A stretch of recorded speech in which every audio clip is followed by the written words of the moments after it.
Good morning, all of you.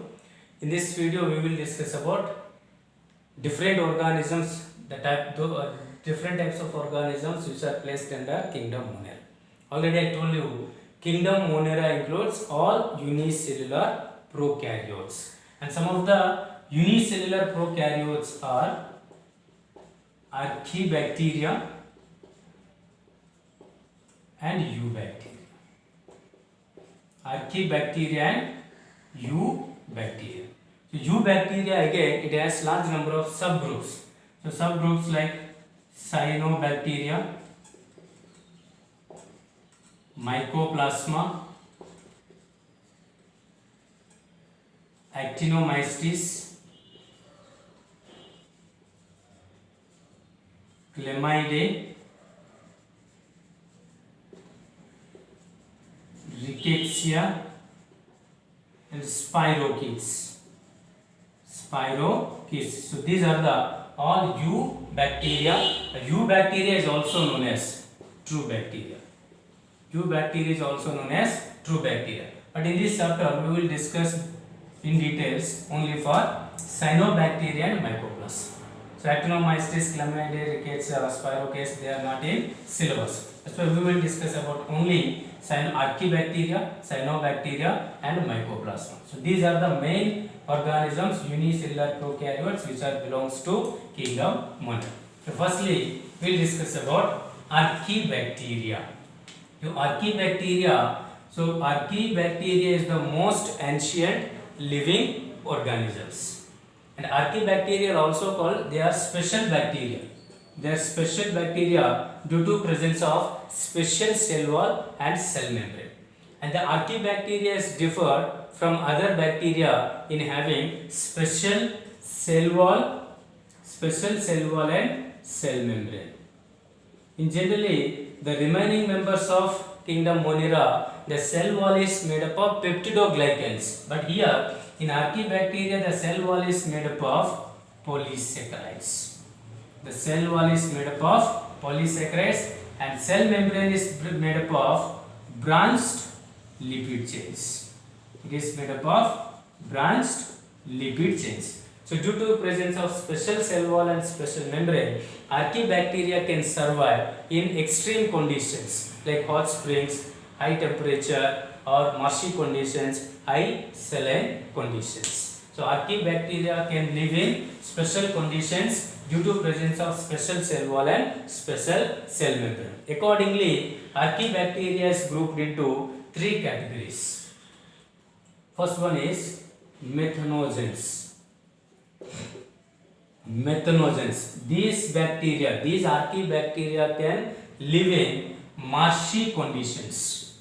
They can live in marshy conditions. And these methanogens, the methanogens are able to convert CO2 methanol and formic acid into methane. So that's why these Archaebacteria are also called methanogens. Methanogens are able to produce methane from formic acid, methanol and CO2. And these methanogenic bacteria or methanogenic Archaebacteria, usually they live in guts of ruminant animals. Like cow, buffaloes and other things. And in cow and buffaloes, the guts of ruminant have marshy conditions. With the help of marshy conditions, these methanogens they are able to produce methane. That means that is the first layer of digestive system of ruminant animals like cows and buffaloes. So they are present in guts of ruminant animals like cows and buffaloes. And methanogenic bacteria, they are chemoautotrophs. They make their food with the help of chemicals. So these are the methanogenic bacteria, or examples are Methanococcus and Methanobacterium. These are the two examples which are belongs to methanogens. The second category is halophiles. Second one is halophiles. Second one is halophiles. And these archaebacteria usually they live in high saline conditions. High saline conditions, that's why they are called halophiles. Haline means saline conditions. And when strong light is present, in the strong light, the halophilous bacteria, they produce pigmented membrane. This pigmented membrane, due to presence of pigments like bacteriorhodopsin. So bacteriorhodopsin is a purple color pigment, which is this pigment is also present in human eyes. And due to presence of pigment, they are able to absorb light energy, and this light energy is converted into ATP, adenosine triphosphate, or it is the energy currency of the cell. But this ATP is useful for the synthesis of only energy, not for food. Halophilous bacteria, they cannot make their own food. That's why they are heterotrophic bacteria, not autotrophic. They are heterotrophic bacteria. Examples: Halobacterium and Halococcus. So this is the second group. And third group is thermoacidophiles. Thermoacidophiles usually they can live in high temperature and low acidity. High temperature and low acidity. That's why they are called thermoacidophiles. And these thermoacidophiles, they oxidize sulfur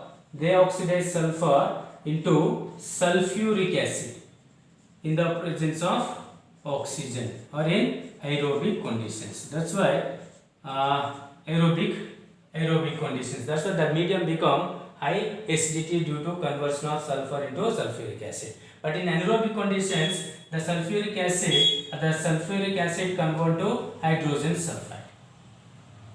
So some of the examples are Thermococcus and So this is the one example of Thermococcus. So these are the three different types of archaebacteria which belongs to kingdom Monera. But archaebacteria differ in other bacteria having cell wall and cell membrane. In archaebacteria, cell wall is made up of complex polysaccharides and cell membrane is made up of branched lipid chains.